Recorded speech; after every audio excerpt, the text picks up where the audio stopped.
दोस्तों आज जो कॉमिक्स हम पढ़ेंगे उसका नाम है भारत के बेटे। ये राम रेमी कॉमिक्स है और ये सेकंड पार्ट है। इसका पहला पार्ट है तिरंगे की कसम। तो पहले आप उसको पढ़ लेना। वो कॉमिक्स आपको मिल जाएगी प्ले लिस्ट में, बाल एजेंट राम रेमी का फोल्डर उसके अंदर। तो यहाँ जो स्टोरी दे रखी है ऊपर, ये पहले पार्ट की है। तो ये हम पढ़ चुके हैं और अब मैं आगे से पढ़ता हूँ।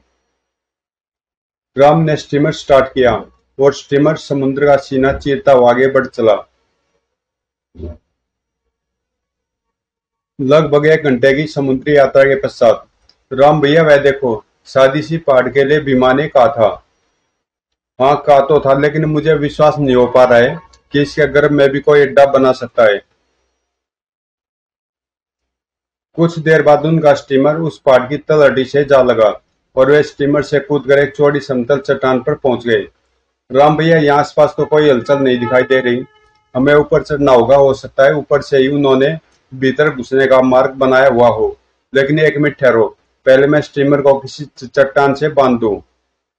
स्टीमर को बांधने के पश्चात दोनों पहाड़ के इर्द गिर्द पड़ी चट्टानों का सहारा ले लेकर ऊपर चढ़ने लगे। अचानक आधी ऊंचाई तय करने के पश्चात रहीम को अपने दाईं और कुछ दूरी पर एक विचित्र सी वस्तु चमकती दिखाई दी। अरे भैया वे देखो, कोई वस्तु आंखों में चमक डाल रही है। ओह, कोई शीशा मालूम पड़ता है, लेकिन शीशे का यहाँ क्या काम, जरा देखो तो। इधर पहाड़ के गर्भ में बने चीनी स्टेशन जेब्रा के कंट्रोल रूम से राम रहीम की एक गतिविधि पर उस समय से ही निगाह रखी जा रही थी जब वे स्टीमर से उतरकर पहाड़ की तल तल लठी पर पहुंचे थे। उफ, उनकी दृष्टि हमारे गुप्त कैमरे पर पड़ गई है और शायद अब वे उसे नष्ट करने जा रहे हैं। उधर, यह तो कोई छोटा सा गुप्त कैमरा मालूम पड़ता भैया। क्या? फिर राम ने भी उस स्थान पर पहुंचने में देर नहीं लगाई। वास्तव में यह तो कैमरा ही है। लगता है यह कैमरा इस पहाड़ के आसपास होने वाली हलचल पर नजर रखने के लिए लगाया गया है। तो इसका मतलब है यहाँ वास्तव में चीनी अड्डा कायम है। बिल्कुल। और साथ ही यह भी समझ लो कि हम दुश्मनों द्वारा देख भी लिए गए हैं, मार गए। तब तो वे अब तक हमारी मौत का इंतजाम भी कर चुके होंगे। हो सकता है, लेकिन इस कैमरे का तो बाजा बजा ही देता हूँ। लेकिन राम भैया, इस कैमरे के टूटने से इस समस्या का अंत नहीं हो जाता। ऐसे तो न जाने कितने कैमरे इस पहाड़ी पर लगे हुए होंगे। चिंता करने से भी तो समस्या का हल होने वाला नहीं है। जो होगा देखा जाएगा। जब सिर ओखली में दे दिया है तो अब मुसलों से क्या डरना। चलो ऊपर चलते हैं। दोनों पुनः ऊपर चढ़ने लगे। उधर अड्डे में, जाओ मिस्टर बांगली को सूचित करो कि 2 छोकरे पहाड़ पर चढ़े आ रहे हैं और वे हमारे गुप्त कैमरा भी नष्ट कर चुके हैं। जी बहुत अच्छा। सूचना मिलते बांगली भी वहां आ पहुंचा। अरे राम रहीम, ओह ये कम वक्त यहाँ तक कैसे आ पहुंचे? श्रीमान, ये दोनों यहाँ तक एक स्टीमर पर आए हैं, लेकिन समझ में नहीं आ रहा कि ये यहाँ क्यों आए हैं।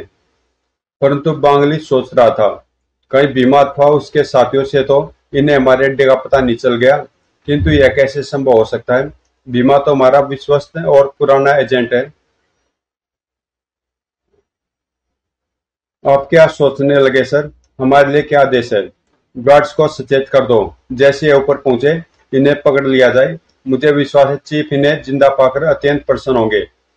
फिर बांगली वापस लौट गया। कुछ देर बाद बांगली अपने चीफ कॉमरेड तुंग के सामने था।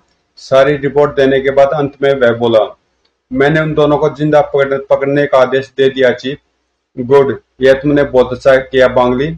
मुझे उन दोनों से अपना कुछ पिछला हिसाब किताब भी चुकता करना है, अतः उन्हें पकड़कर मेरे सामने लाने की जिम्मेदारी अब तुम्हारी है। Okay chief. लेकिन चीफ, या कर्नल राघव ने कुछ बताया? नहीं, लेकिन चिंता मत करो, वे जल्दी सब कुछ उगल देंगे, वरना राम रिम को ही चारे के रूप में प्रयोग करेंगे। मैं भी यही कहना चाहता था चीफ।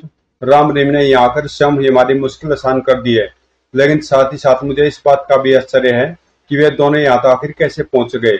ओ, यह बात तो मेरे दिमाग से भी निकल गई थी। तुमने कर्नल राघव के मामले में किन लोगों से काम लिया था? अपने उसी विश्वस्त और पुराने एजेंट भीमा से चीफ। परंतु मुझे विश्वास नहीं होता कि उसी की मदद से ये दोनों यहाँ पहुंचे होंगे। वह कट सकता, लेकिन आसानी से झुक नहीं सकता। फिर कुछ क्षणों तक सोचने विचारने के पश्चात, सुनो, तुम तुरंत ट्रांसमीटर पर उससे संपर्क करो। असलियत अभी मालूम हो जाएगी। Okay chief. बांगली ने अपनी जेब से एक छोटा सा किंतु शक्तिशाली ट्रांसमीटर निकाला और उसे ऑन कर बीमा से संपर्क स्थापित करने की कोशिश करने लगा। हेलो हेलो बीमा, बांगली स्पीकिंग। परंतु जब काफी कोशिश करने के बावजूद भी बीमा से संपर्क नहीं जुड़ा तो उसने ट्रांसमीटर ऑफ कर दिया। समझ में नहीं आ रहा कि चीफ कि उससे संपर्क क्यों नहीं जुड़ रहा। ट्रांसमीटर तो वह हमेशा अपने पास ही रखा करता है। मुझे खतरे की बुआ रही है बांगली। यदि राम रहीम की तरह भारतीय फौज भी यहाँ पहुंच गई तो गजब हो जाएगा। मैं कुछ समझा नहीं चीफ। सुनो बांगली, हो सकता है बीमा अथवा उसके साथियों तक राम रहीम किसी तरह जा पहुंचे हो और उनसे सब कुछ उगलवा लिया हो। यदि ऐसा हुआ होगा तो समझ लो पुलिस व मिलिट्री भी यहाँ पहुंचती ही होगी। ऐसा संभव चीफ। यह तो स्वयं बीमा भी नहीं जानता कि हमारा कोई अड्डा इस पहाड़ी पर है। यही तो तुम में कमी है बांग्ली की, तुम सबको मूर्ख समझते हो। यदि उसे न भी मालूम हुआ हो तो भी तुम्हें हर कार्य के बाद इस पहाड़ की ओर आते देख उसे संदेह तो हो सकता है। लेकिन चीफ, यदि ऐसी कोई बात होती तो राम रहीम के साथ इस समय पुलिस फोर्स भी होनी चाहिए थी। बात तो तुम्हारी ठीक है, लेकिन प्रश्न फिर यही उत्पन्न होता है कि ये दोनों यहाँ तक कैसे पहुंच गए। इस प्रश्न का उत्तर तो अब राम रहीम ही दे सकते हैं। मेरे विचार से मुझे उनके स्वागत का प्रबंध करना चाहिए। ठीक है, जाओ। लेकिन एक बात और, राम रहीम के शहर में मौजूद अपने एजेंट को भी सूचना प्रेषित कर देना कि वह बीमा को तलाश करे और जल्द से जल्द हमें सही जानकारी पहुंचाए। मैं किसी किस्म की कर लापरवाही कर कोई खतरा मोल नहीं लेना नहीं चाहता। Yes chief. इधर राम पहाड़ की चोटी पर रहीम से पहले पहुंचा। मार्ग में दिखाई पड़ने वाले बहुत से गुप्त कैमरों को वह नष्ट करते आए थे। राम भैया, अब मुझ में और चढ़ने की शक्ति नहीं है। घबराओ नहीं, लो पकड़ो मेरा हाथ। रहीम ने कुछ उचक कर उसका हाथ थाम लिया और राम ने उसे एक झटके के साथ ऊपर खींच लिया। ऊपर पहुंचते ही रहीम निडाल होकर लंबा लेट गया। क्या हुआ, ठीक तो हो ना? ठीक तो हो, लेकिन थोड़ा दम लेने दो। कुछ देर आराम करने के पश्चात राम रहीम पहाड़ की चोटी पर दुश्मनों के गुप्त मार्ग को तलाश करते रहे, लेकिन उन्हें अपने उद्देश्य में सफलता नहीं मिली। समझ में नहीं आता वे अपने अड्डे के भीतर बाहर आते जाते कैसे होंगे। यहाँ तो कोई भी हमें ऐसा संदिग्ध स्थान नहीं मिला। कहीं गुप्त मार्ग है अवश्य, लेकिन हो सकता है कि वह मार्ग चोटी पर न होकर पहाड़ की चढ़ाई पर ही कहीं हो। अभी राम रहीम आपस में विचार विमर्श कर ही रहे थे कि तभी, ओह, ये कमबख्त कहाँ से आ मरे। हाथ ऊपर उठा लो छोकरो, खबरदार कोई गलत हरकत करने की कोशिश न करना, वरना कुत्तों की मौत मारे जाओगे। चलो सैनिकों, इनके रिवॉल्वर अपने कब्जे में ले लो। पलक झपकते ही राम रहीम के हाथों से रिवॉल्वर छिन गए। वो दोनों बेबस होकर रह गए। शाबाश, अब चुपचाप अच्छे बच्चों की तरह आगे बढ़ो, लेकिन ध्यान रहे कोई भी गड़बड़ करने पर गोली तुम्हारे अंदर होगी और दम बाहर। फिर बांगली और उसके साथी राम रहीम को लेकर एक तरफ बढ़ने लगे। चलो, एक तरह से यह भी अच्छा ही हुआ। अब गुप्त मार्ग का पता अपने आप लग जाएगा। इसका मतलब है कि गुप्त मार्ग यहीं कहीं है। कुछ देर तक चट्टानों के मध्य से गुजरने के पश्चात वे एक चट्टान के निकट पहुंचकर रुके। बांगली ने उस चट्टान में बने छिद्र के भीतर लगे एक बटन को दबाया। तो यहाँ है गुप्त मार्ग खोलने का बटन। बटन के दबाते ही वह चट्टान एक तरफ सरक गई और नीचे जाने के लिए वहां सीढ़ियां दिखाई देने लगी। चलो नीचे उतरो, मजबूरी है, उतरना तो पड़ेगा ही प्यारे चौगड़ भाई। फिर वे खामोशी से सीढ़ियां उतरने लगे। पहाड़ के गर्भ में पहुंचने पर, ओह, इतना बड़ा खुफिया अड्डा और हर प्रकार के आधुनिक उपकरणों से सुसज्जित। गजब का बनाया है। ऐसे अड्डे की तो सपने में भी उम्मीद नहीं की जा सकती है।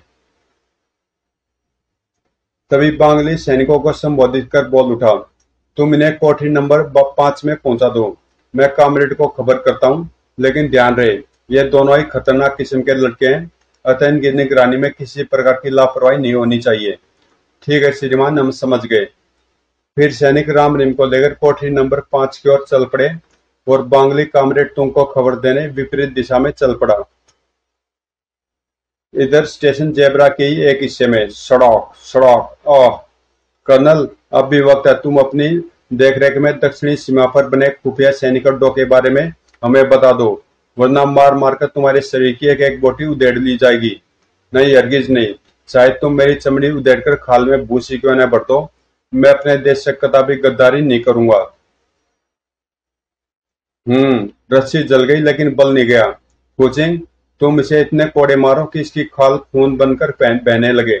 और सांची, तुम इसके शरीर को गर्म सलाखों से तब तक दागो जब तक इसका पूरा शरीर बड़े बड़े छिद्रों से भर न जाए। जो आगे श्रीमान।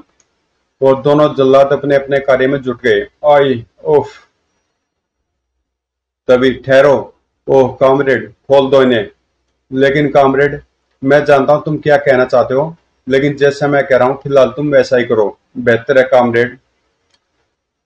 शीघ्र ही कर्नल राघव को बंधन मुक्त कर दिया गया। कर्नल, तुम्हें हमारे इस व्यवहार पर आश्चर्य अवश्य हो रहा होगा। बिल्कुल नहीं कमीने, मुझे विश्वास है कि तुम्हारे दिमाग में मुझसे फौजी भेद उगलवाने का अन्य कोई नया तरीका आया होगा।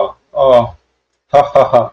वास्तव में तुम समझदार हो कर्नल, परंतु क्या तुम यह नहीं पूछोगे कि वह नया तरीका आखिर कौन सा और कैसा है? वह तरीका कैसा भी हो, लेकिन तुम लोग मेरा मुंह नहीं खुलवा सकोगे। इस बार तुम जरूर मुंह खोलोगे कर्नल, क्योंकि कोई भी बाप अपने बेटे को अपनी आंखों के सामने बेमौत मरते हुए नहीं देख सकता। क्या मतलब? मतलब यह कर्नल कि तुम्हारा बेटा राम और उसका दोस्त रहीम इस समय हमारे कब्जे में है। तुम्हारी खोज करते हुए वे यहाँ आए थे, लेकिन बेचारे फंस कर रह गए। नहीं नहीं, तुम झूठ बोल रहे हो। मैं तुम्हारी बात पर जरा भी विश्वास नहीं कर सकता मक्कार। अपने लड़के को देखने के पश्चात तुम्हें मेरी बात पर विश्वास हो जाएगा कर्नल। फिर उनकी जिंदगी या मौत का फैसला तुम्हारे हाथ होगा। ऑफिसर, ले चलो इसे कोठरी नंबर 5 में। Okay comrade. जब कोठरी नंबर 5 में बंद राम रहीम की दृष्टि सामने से आते कर्नल राघव तुंग और बांग्ली व चीनी सैनिकों पर पड़ी। अरे डैडी, ओ अंकल, उफ, कुत्तों ने क्या हालत बना दी आपकी। डैडी, अंकल, मेरे बच्चों। हा हा हा। अब तो तुम्हें हमारी बात पर पूरा विश्वास हो गया होगा कर्नल। अब इनकी और तुम्हारी भलाई इसी में है कि तुम अपने गुप्त खोजी अड्डों का पता बता दो। हरगिज नहीं। अपने वतन के ऊपर मैं ये दो तो क्या, सैकड़ों लड़कों को कुर्बान कर सकता हूँ। जल्दबाजी में फैसला करना अच्छा नहीं होता कर्नल। हम तुम्हें सोचने समझने के लिए पूरे 24 घंटे का समय देंगे। उसके बाद भी यदि तुम्हारा यही यही फैसला रहा तो इन दोनों की लाशें तुम्हें तोहफे के रूप में दे दी जाएगी। ऑफिसर, ले जाओ इसे और उसी कोठरी में डाल दो। जब सैनिक कर्नल राघव को लेकर चले गए तो कामरेड तुंग राम रहीम से संबोधित हुआ।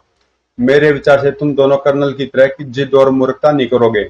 क्या चाहते हो हमसे? फिलहाल तो सिर्फ इतना चाहता हूँ कि तुम्हें यहाँ के बारे में जानकारी किससे मिली। ध्यान रहे, झूठ बोलने की कोशिश की तो तुम्हारे पिता को जो समय दिया गया है उतने समय तक यातनाएं भी सहन करनी पड़ेगी। तुम्हारे चुए एजेंट भीमा से। ओह। खुद सोचकर राम ने फिलहाल सच सच कहना ही उचित समझा। और वह इस समय हमारे चीफ की कस्टडी में यहाँ के बारे में सब कुछ उगल रहा होगा। फिर क्या होगा इसका तुम स्वयं ही अंदाजा लगा सकते हो। अतः भलाई इसमें है कि मेरे पिता को और हमें तुरंत आजाद कर दो और यह स्टेशन खाली कर अपने देश वापस भाग जाओ। खामोश बदतमीज। क्यों, घबरा गए क्या? बांग्ली, तुरंत एजेंटों को खबर कर बीमा को खत्म करने का प्रबंध करो, वरना इस पिद्दी से छोकरे की बात सच हो जाएगी। अभी लीजिए कामरेड। तभी एक सैनिक तेजी से चलता हुआ वहां आया। क्या बात है पूछें, क्या कोई नई खबर? यस कामरेड, हिंदुस्तान से एजेंट जीरो का संदेश आया है कि भारत में हमारे एक स्थानीय पिट्ठू बीमा ने पुलिस कस्टडी में आत्महत्या कर ली है। वाह, हा हा हा। वास्तव में तुम बड़ी अच्छी खबर लाए। खुश हो लो सूरो। जब हमारा दांव चलेगा तब तब सारे दांत पेट में घुस जाएंगे। तुमने भी सुन लिया ना छोकरो, जिस मुसीबत से तुम हमें डरा रहे थे वे अपने आप ही खत्म होगी। अब तुम्हारे अलावा कोई भी हमारे अड्डे के विषय में नहीं जानता। और तुम, हा हा हा। तुम दोनों से तो मुझे बहुत से पिछले हिसाब किताब चुकाने हैं, लेकिन अभी नहीं बचो। ठीक 24 घंटे बाद चलो बांग्ली। तुम और बांग्ली के नजरों से ओझल हो जाने के बाद अब क्या हुआ राम भैया? कहीं हमारे मुंह से अंकल फौजीराज जिन्हें बताने दे। नहीं, ऐसा संभव है। मैं डैडी के स्वभाव से अच्छी तरह परिचित हूँ। वे सिर कटा सकते हैं लेकिन मगर सर झुका नहीं सकते। परंतु फिर भी हमें आजादी के लिए कुछ न कुछ तो करना ही होगा। अंकल के इनकार करने की दशा में भी ये शैतान उनसे फौजी राज जानने के लिए उन पर और जुल्म करने से बाज नहीं आएंगे। वैसे भी ये अब तक उनकी काफी बुरी गत बना चुके हैं। तुम ठीक कहते हो, मैं जो कुछ भी करना है इन्हीं 24 घंटे के बीच ही करना है और स्वयं ही करना है, क्योंकि बाहरी मदद की कोई आशा नहीं है। परंतु कुछ करने के लिए हमें सबसे पहले इस कोठरी से बाहर निकलना होगा, जो कि पहरेदारों के रहते संभव नहीं। ठहरो, मुझे कोई युक्ति सोचने दो। ठीक है, तुम भी सोचो और मैं भी अपनी खोपड़ी लड़ाता हूँ। फिर दोनों वहां से निकलने का कोई उपाय सोचने लगे। शिकारी, आइडिया। रहीम, मेरे दिमाग में एक बढ़िया उपाय आया है, कान इधर लाओ जल्दी। ओह। रहीम तुरंत राम के निकट हो गया और राम धीरे धीरे उसके कान में कुछ कहने लगा। तभी द्वार पर पहरा दे रहे एक पहरेदार की दृष्टि अचानक उनकी ओर घूमी। यह तुम दोनों कान में क्या खुसर खुसर कर रहे हो?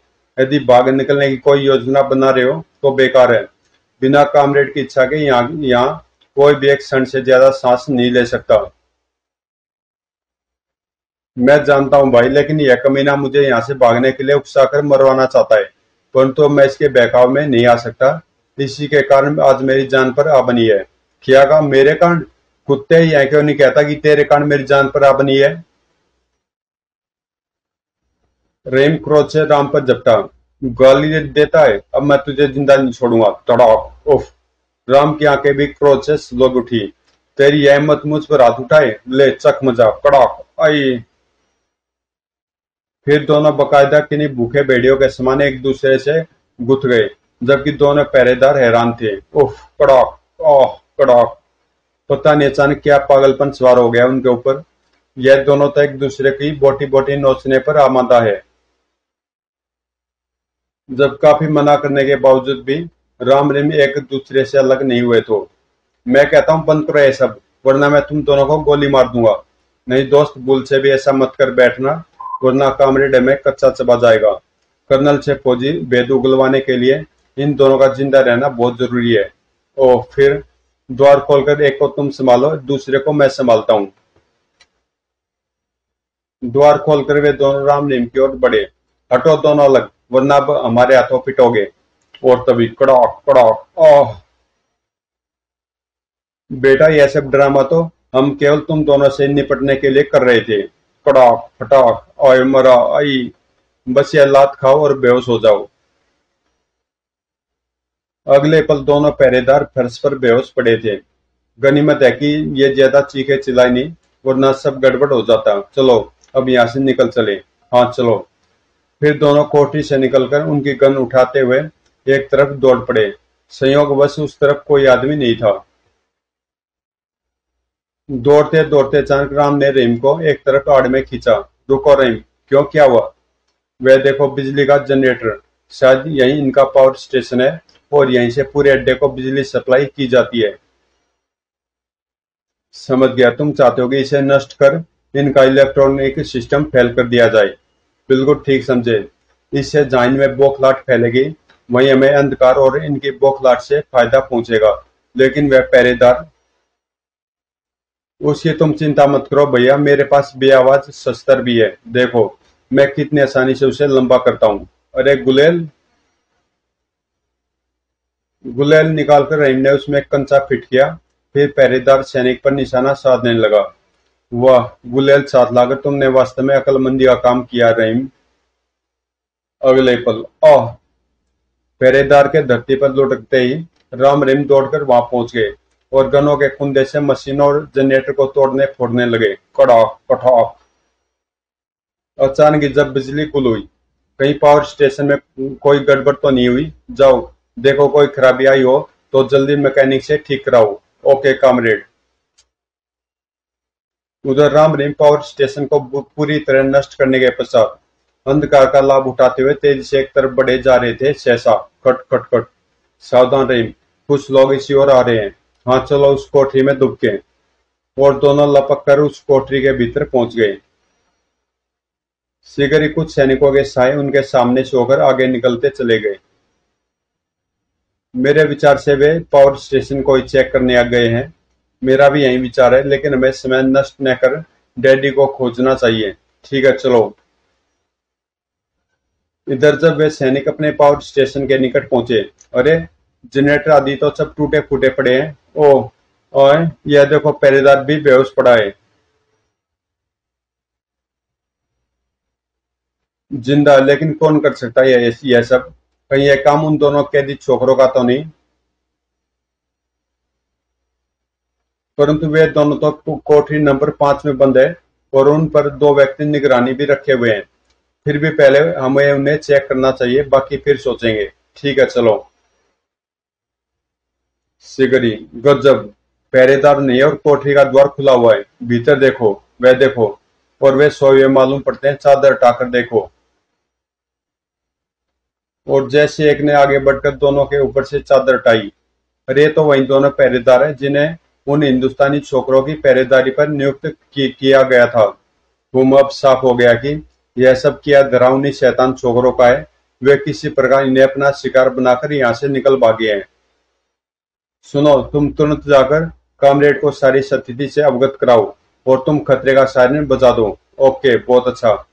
कहने के साथ ही दोनों पलटकर तेजी के साथ बाहर निकल गए।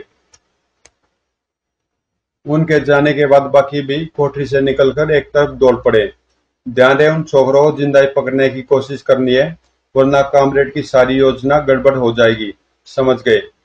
सिगरी खतरे का सायरन बज उठा। P P. ओ, लगता है हमारे भागने की खबर उन्हें लग चुकी है।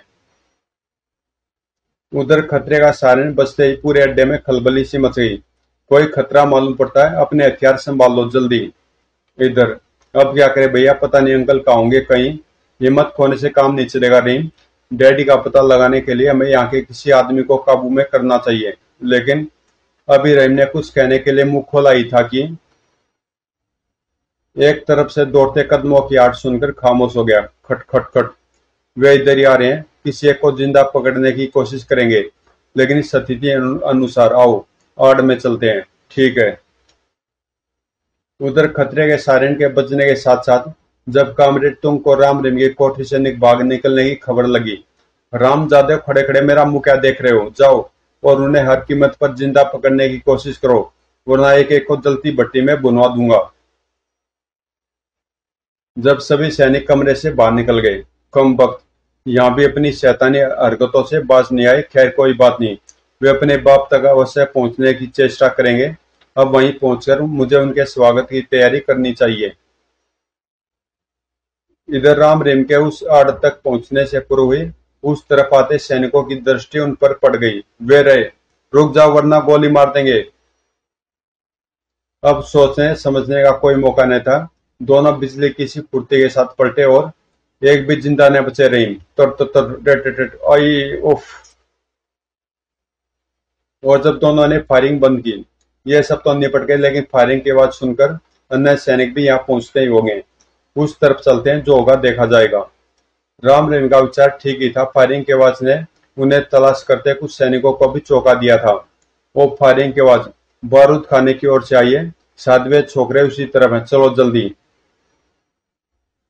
इधर राम रहीम तेजी के साथ एक दूसरे गलियारे में बड़े चले जा रहे थे कि तभी एक बार फिर वे एक तरफ से आते भारी कदमों की आवाज सुनकर चौंक उठे। खटखट। ओ, फिर कुछ सैनिक इस ओर आ रहे हैं मालूम पड़ते हैं। राम भैया, वह देखो, शायद कोई बड़ी कोठी है। क्यों ना वहीं से इनसे मोर्चा लिया जाए। हाँ, इसके सिवाय फिलहाल कोई चारा नहीं है। चलो। वो दोनों शीघ्रता से उस कोठरी के भीतर प्रविष्ट हो गए। शुक्र है यहाँ भी कोई नहीं है। खट खट खट। शायद यहाँ के पहरेदार भी हमें ढूंढने में कहीं जुटे होंगे, लेकिन अब खामोश रहो, वे निकट आ पहुंचे हैं। जूतों की आवाजें ठीक उस कोठरी के सामने आकर रुक गई। राम और रहीम ने अपनी सांसें तक रोक ली। तभी एक भारी आवाज उनके कानों में पड़ी। तुम लोग उस तरफ देखो और तुम उस तरफ, मैं इधर देखता हूँ। तुरंत ही कुछ कदमों की आड़ दूर होती चली गई। लगता है सभी यहाँ से हट गए। आओ बाहर निकले। ठहरो, मेरे विचार से एक अभी बाहर है, थोड़ा इंतजार करते हैं। राम ने तुरंत रहीम को पीछे की ओर खींचते हुए कहा था, परंतु यही गड़बड़ हुई। राम ने रहीम को जैसे पीछे की ओर खींचा, रहीम किसी वस्तु से टकराकर फर्श पर गिर पड़ा। खड़ाक। उफ।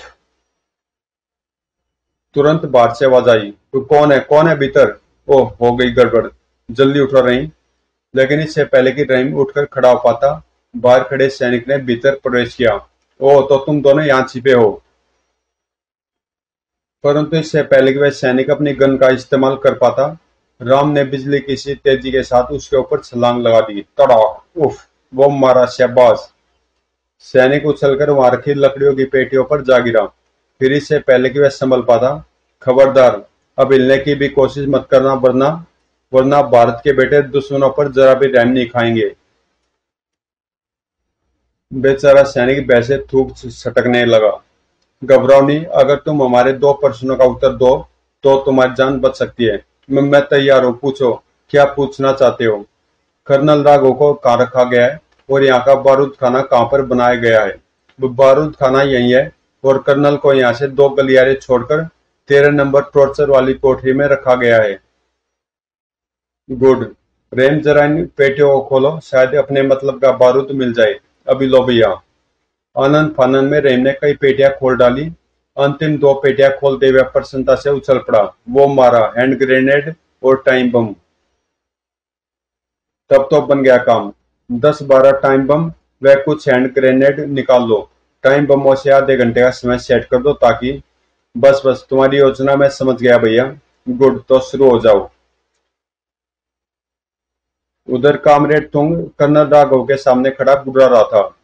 वे दोनों छोकरे कोठरी से निकल भागे कर्नल, परंतु मुझे विश्वास है कि कुछ देर बाद ही वे यहाँ होंगे, लेकिन सीधे नहीं, बल्कि इस भट्टी के ऊपर छत से उल्टे लटके हुए। परंतु मुझे विश्वास है कि तुम उस समय तक दम तोड़ चुके होगे, कमीने। खामोश बेवकूफ इंसान। परंतु इससे पहले कि तुम अपना वाक्य पूरा कर पाता, बाहर एक भयानक विस्फोट हुआ। धड़ाम! ओह, यह धमाका कैसा? खड़े क्यों, सूरो? जाकर देखो। हड़बड़ाते सैनिक बाहर निकले, परंतु इससे पहले वे धमाके का कारण जान पाते, एक तरफ से गोलियों की बौछार आई। आई तर तर, उफ! आह! गोलियों की बौछार करने वाले राम रहीम ही थे। नहीं, मुझे मत मारो। सब खत्म हो गए, केवल यही यही हमारा कैदी बचा है। मेरे विचार से हमें इसे भी तुरंत खत्म कर देना चाहिए। वैसे भी ये अपना काम पूरा कर चुका है। परंतु तब तक राम के हाथ हरकत में आ चुके थे। खटाक! आह! राम के एक ही वार से वह सैनिक बेहोश होकर फर्श पर लुढ़क गया। रही, मैं पहले भीतर घुसता हूँ, तुम मेरे पीछे आना। ठीक है, लेकिन सावधान रहना भैया। राम भीतर प्रविष्ट हुआ, लेकिन भीतर दृश्य देखकर वह कांप उठा। आओ आओ बच्चे, मैं तुम्हारा तुम्हारा इंतजार कर रहा था। हा हा हा। डैडी! अगले पल राम किसी घायल सिंह के समान दौड़ पड़ा। कमीने शैतान, तुरंत मेरे डैडी को खोल दे, वरना मैं तेरा जिस्म छलनी छलनी कर दूंगा। हा हा हा, जरूर जरूर। बांगली, कर दो आजाद इसके बाप को। हम किसी और से उन गुप्त फौजी अड्डों का राज मालूम कर लेंगे। Okay comrade. कहने के साथ ही बांगली ने उस रस्सी का निशाना लिया जिससे कर्नल राघव लटके थे और धौएं धौएं। नहीं! गोलियां रस्सी से टकराई और रस्सी कट गई। कर्नल राघव जलती भट्टी में गिरने लगे। हा हा हा! ओफ! परंतु इससे पूर्व कि कर्नल राघव धधकती भट्टी में गिरकर राख हो जाते, राम ने अपने स्थान से एक लंबी उछाल भरी और अपने डैडी को लिए भट्टी के दूसरी ओर फर्श पर जा गिरा। फायर! भून डालो दोनों को। परंतु इससे पहले कि बांगली कर्नल राघव और राम पर फायर कर पाता, रहीम साक्षात यमदूत के समान भीतर दाखिल हुआ। तर तर तर! आई हाय! पलक झपकने के साथ ही तुंग और बांगली की जीवन लीला समाप्त हो गई। भैया, आप देर न करो, अंकल के हाथ पैर खोलो और निकल चलो यहाँ से। यदि और सैनिक यहाँ आ गए तो मुश्किल हो जाएगी। वाह मेरे बहादुर बच्चों! शाबाश रहीम, बिल्कुल ठीक मौके पर आए। अभी लो। राम ने झटपट कर्नल राघव के बंधन खोले। चलिए डैडी, अब यहाँ से निकल चले। हमें जल्द से जल्द इस अड्डे से बाहर पहुंचना है। नहीं बेटे, तुम दोनों यहाँ से निकल जाओ। मैं एक फौजी हूँ, दुश्मनों को समाप्त किए बिना यहाँ से नहीं जाऊंगा। दुश्मन और इस अड्डे की चिंता आप छोड़ दे डैडी। इन सब का प्रबंध हम पहले ही कर चुके हैं। हाँ अंकल, हमने इनके पूरे अड्डे में शक्तिशाली टाइम बम फिट कर दिए हैं जो अब से ठीक 20 मिनट बाद फटेंगे। वो यह बात है, तब चलो। फिर तीनों उस कमरे से निकलकर उस तरफ दौड़ पड़े जहां ऊपर जाने और नीचे आने का सीढ़ियों वाला गुप्त मार्ग था। मार्ग में उन्हें दुश्मनों ने रोकने की भरसक कोशिश की। वेरे, मार डालो उन्हें। लेकिन उनकी गनों से निकली गोलियों ने तड़ तड़ तड़ आई हाय, और हाथों से छुटे दस्ती बमों ने उन्हें लाशों के ढेर में बदल धड़ाम धूम आह उफ उनका मार्ग साफ कर दिया, और कुछ ही देर बाद वे गुप्त सीढ़ियों तक पहुंचने में सफल हो गए। जल्दी चढ़ो, बम फटने में अब केवल 10 मिनट शेष है। सिगरी, वैसे उतरने का समय नहीं, मेरे विचार से हमें पानी में कूद जाना चाहिए। ठीक कहते हो बेटे, चलो कूद जाओ। और अगले ही पल पानी की सतह पर पहुंचने के बाद डैडी आप और रेम स्टीमर पर पहुंचे। मैं चट्टान से जंजीर हटाता हूँ। जल्दी, केवल 3 मिनट ही शेष रह गए हैं। उसके बाद यह पहाड़ ज्वालामुखी पर्वत के समान फट पड़ेगा। कर्नल राग और रहीम स्टीमर पर पहुंच गए, और राम जल्दी से स्टीमर से बंधी जंजीर को चट्टान से अलग करने लगा। फिर जैसे ही राम चट्टान से जंजीर खोल स्टीमर में पहुंचा, रहीम ने इंजन स्टार्ट कर उसे तीव्र गति से पहाड़ की विपरीत दिशा में दौड़ा दिया। लेकिन अभी स्टीमर उस पहाड़ से कुछ ही दूर पहुंचा था कि तभी भड़ाम धूम, आखिर हमारे तिरंगे के दुश्मनों की कब्र खूनी के खूनी स्टेशन में बन गई। मुझे तुम पर गर्व है मेरे बहादुर बच्चों। तभी उन्हें चारों तरफ से नेवी के बड़े बड़े जहाज आते दिखाई दिए, और ये तो हमारे देश के लड़ाकू जहाज हैं, और शायद पहाड़ की ओर ही आ रहे हैं। कहीं इन्हें भी चीनी अड्डे के बारे में तो पता नहीं चल गया हो सकता है। लेकिन उन्होंने उन जहाजों से संपर्क करने की कोई चेष्टा नहीं की, और निरंतर तट की ओर बढ़ते रहे। परंतु तट पर पहुंचते ही चीफ मुखर्जी व अन्य उच्च अधिकारियों को अपने स्वागत में खड़े देख उनकी आंखें आश्चर्य से फैल गई। अरे अंकल, ओ मिस्टर मुखर्जी, आओ मेरे बहादुर बच्चों, पूरे देश की ओर से हम तुम्हारा स्वागत करते हैं। और चीफ मुखर्जी ने आगे बढ़कर राम रहीम को गले से लगा लिया। तो मुझे तुम दोनों पर गर्व मेरे बच्चों। सच, तुम जैसे भारतीय बेटों के रहते हमारे पवित्र तिरंगे तिरंगे पर कभी आंच नहीं आ सकती। सारी आप बीती सुनाने के बाद राम बोला, परंतु अंकल आप यहाँ कैसे आ पहुंचे? हाँ अंकल, मुझे भी बड़ा आश्चर्य हो रहा है। जरूर चीफ मुखर्जी के डिपार्टमेंट से इनका कोई गहरा संबंध है, जिसे ये शैतान लड़के मुझसे भी छुपाए हुए हैं। मुझे भीमा से दुश्मनों के इस अड्डे के बारे में मालूम हुआ था, परंतु हमने तो उस दुश्मनों के मुख से सुना था कि उसने कुछ उगलने से पूर्व ही आत्महत्या कर ली थी। यह खबर हमने दुश्मनों को धोखे में डालने के लिए उड़ाई थी, ताकि वे निश्चिंत हो जाएं और हम उन्हें उनके अड्डे पर धर दबाएं। लेकिन तुम लोगों के कारण ऐसी नौबत ही नहीं आ पाई।